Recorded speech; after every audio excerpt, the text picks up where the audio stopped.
So I was asked just last week to contribute a chapter to an anthology on reason and intuition in ancient and modern philosophy. And I was asked to contribute a chapter on Ralph Waldo Emerson, the American transcendentalist. And I just wanted to use this video to kind of figure out how I want to approach um, this book chapter. Um, I've read most of Emerson's work, um, and very little of the secondary literature, lit crit about his work. I know Harold Bloom has written a great deal about this. There's a great biography called Mind on Fire, I believe, that I need to read. But I think I have a general idea of how I want to approach Emerson's thought, um, especially as regards this distinction or maybe hidden unity between reason and intuition. And I think to really get at Emerson, I want to frame his contribution to philosophy in the context of what happened when German idealism came through the filter of Samuel Taylor Coleridge uh, across the Atlantic to Emerson and the Transcendentalists in Massachusetts. And really, I mean, the German idealists were sort of drawing upon Plato and the Neoplatonists in a modern setting, modernizing that ancient perennial philosophy and sort of giving it a more evolutionary kind of developmental uh, flavor. And I think by the time these German idealist thinkers get translated into English and filtered through the British Romantics and arrive into Emerson's hands, I think the American flavor, American culture adds a unique flavor to this perennial stream of thought. And part of what that flavor is, I think, has to do with this sort of American, rugged, go-it-alone individualism, where at the same time that there's a recognition of the importance of influence and this historical lineage. And Emerson will say that every book is a quotation, every man is a quotation of what has and who has come before him. But at the same time, he'll say that no footprints preceded mine through the wilderness, right? That Emerson wanted to be original in his thought. He wanted to discover for himself and for his fellow American intellectuals an original relationship with the universe, right? So there's that paradox of influence versus originality. And I think, as Goethe remarked about Shakespeare as an example of a man of genius, that somehow genius allows an individual to transcend their uniqueness by expressing the universal. So we know a genius because they speak, it seems, to everyone at once. Um, their expressions resonate universally, and so it's as if the man of genius, though we think of them as singular and somehow different from normal people, what that genius in fact is doing is really speaking on behalf of nature, becoming an open channel so that the powers of nature and of God, which for Plato, for the German idealists, for Coleridge, Wordsworth, and Emerson, God and nature are not to be held apart. The two are in a necessary, mutually immanent relationship with one another. which is not simply to say that God or that matter is God, or that the visible is the full extent of the divine nature. The visible world is part of God, and then there's the invisible sort of substructure or creative plenum um, from out of which visible nature emerges. So we're going to have to be able to, while it is a kind of pantheism, an equation of God with nature, there's also this polarity evident between God and the world that we need to respect as well for these thinkers. But I think, in tracing this lineage, which I guess you could say, if we're going to talk about modern philosophy, it begins with Kant, let's say, who distinguished between reason and intuition in a very particular way, a way in which, Coleridge, when he read and translated Kant, didn't respect.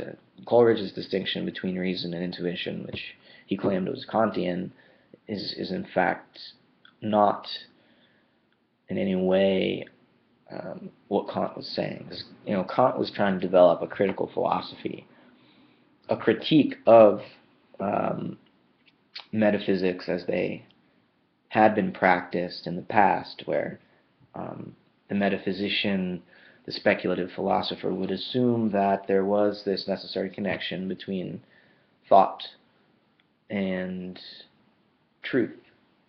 And what Kant would point out in his critiques is that,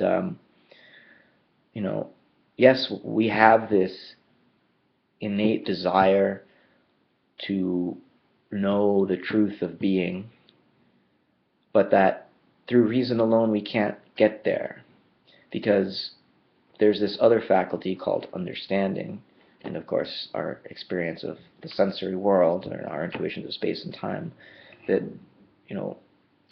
the understanding is our normal finite mind. It's our capacity for reflection, for distinguishing things and identifying other things and categorizing our experience of the external visible world, categorizing and schematizing our perceptual experience. And reason, this other faculty, though it can, Kant would say it can guide our moral behavior because we have this intuition of freedom, that we experience reason as this intuition of freedom. And so while we can't access the truth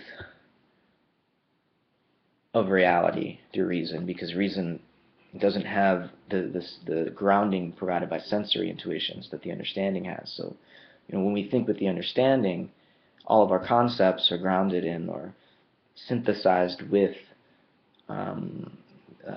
intuitions, and so the intuitions provide the concepts with their content.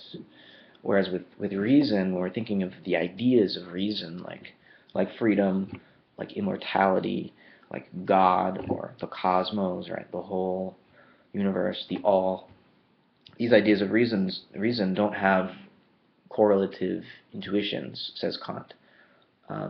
But at least aside from the one idea of freedom, we do have an intuition of freedom. We know, or at least feel, this fact of freedom. We experience it as conscience, right? When we feel shame or guilt because we know we could have acted otherwise than how we did act. And so that we hold ourselves responsible for our behavior as if freedom, as if a free act were possible.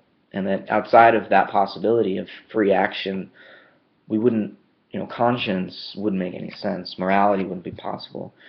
So Kant, in his critique of practical reason, is going to grant a kind of intuitive access to an idea of a reason. But we cannot have, says Kant, any intuitive access to the reasons of nature, to the reasons of what we call the external world. So he cuts off what Coleridge and Wordsworth and Emerson, through a kind of imaginative poetic power, would want to access.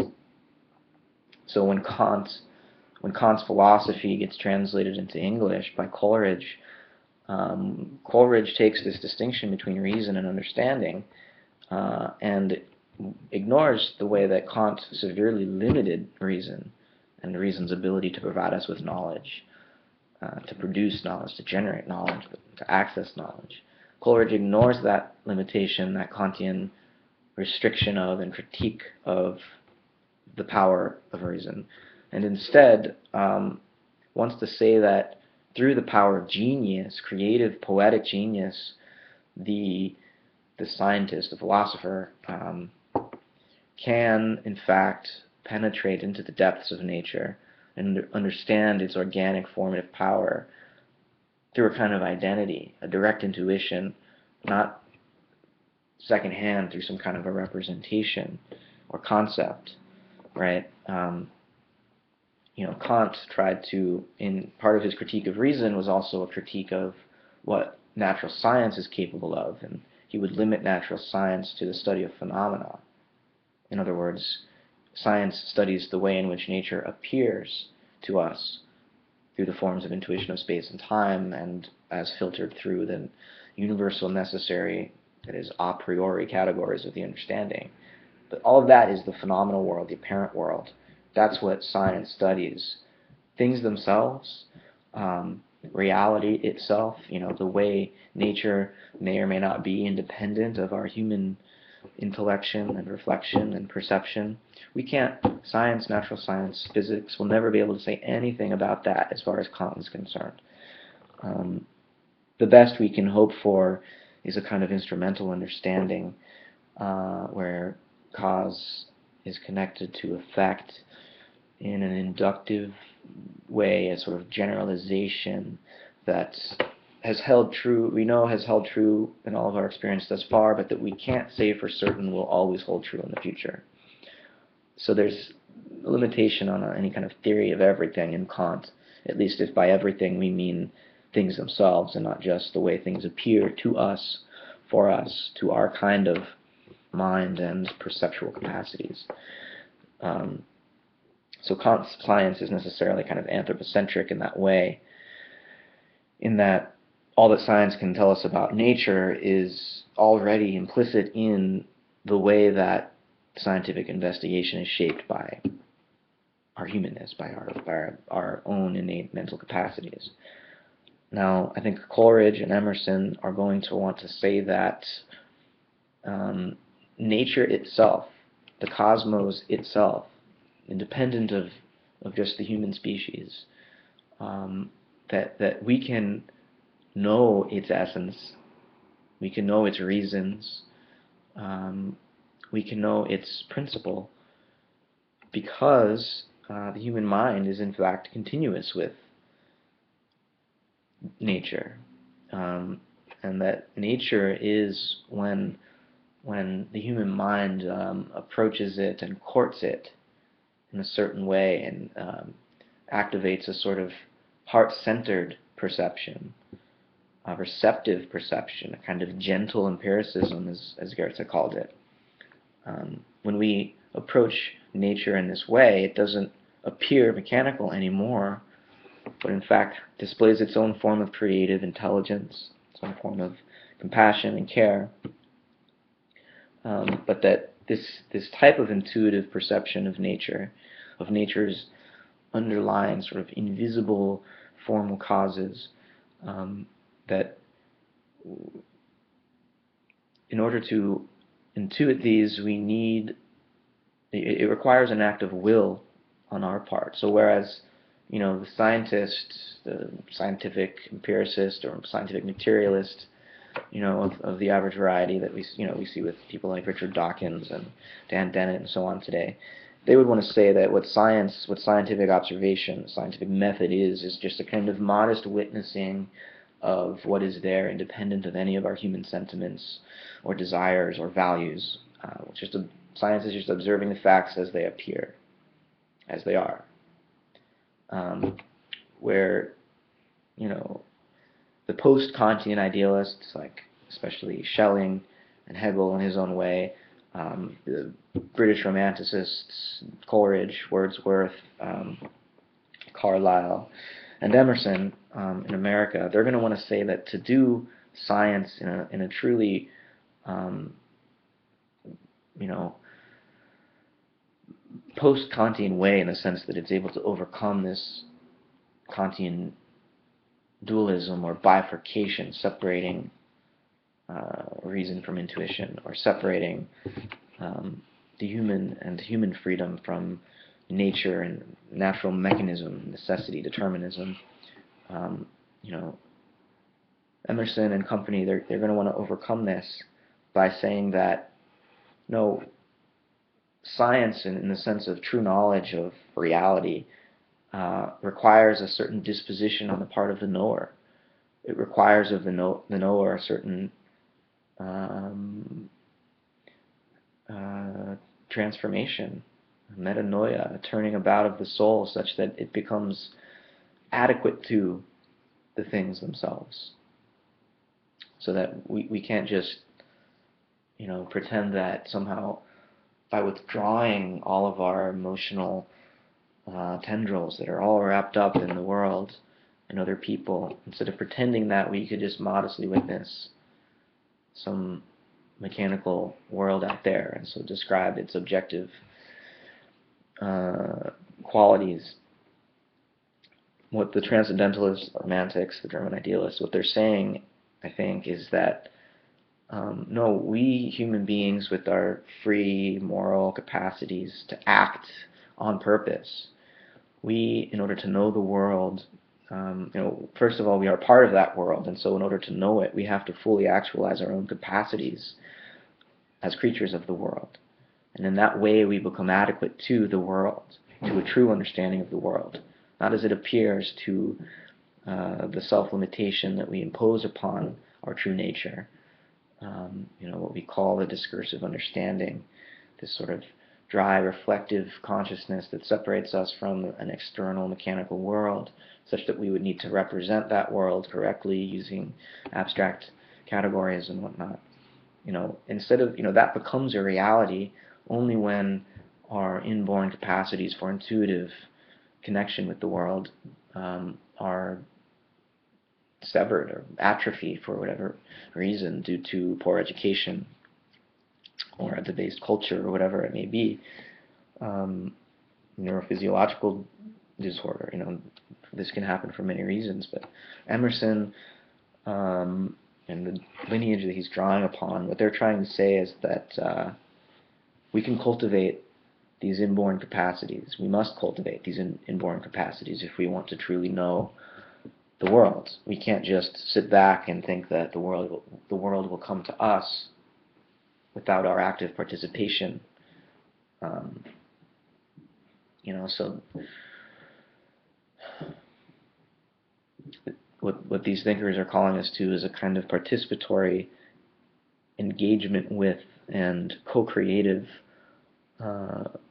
adventure alongside of what typically we think is separate from us.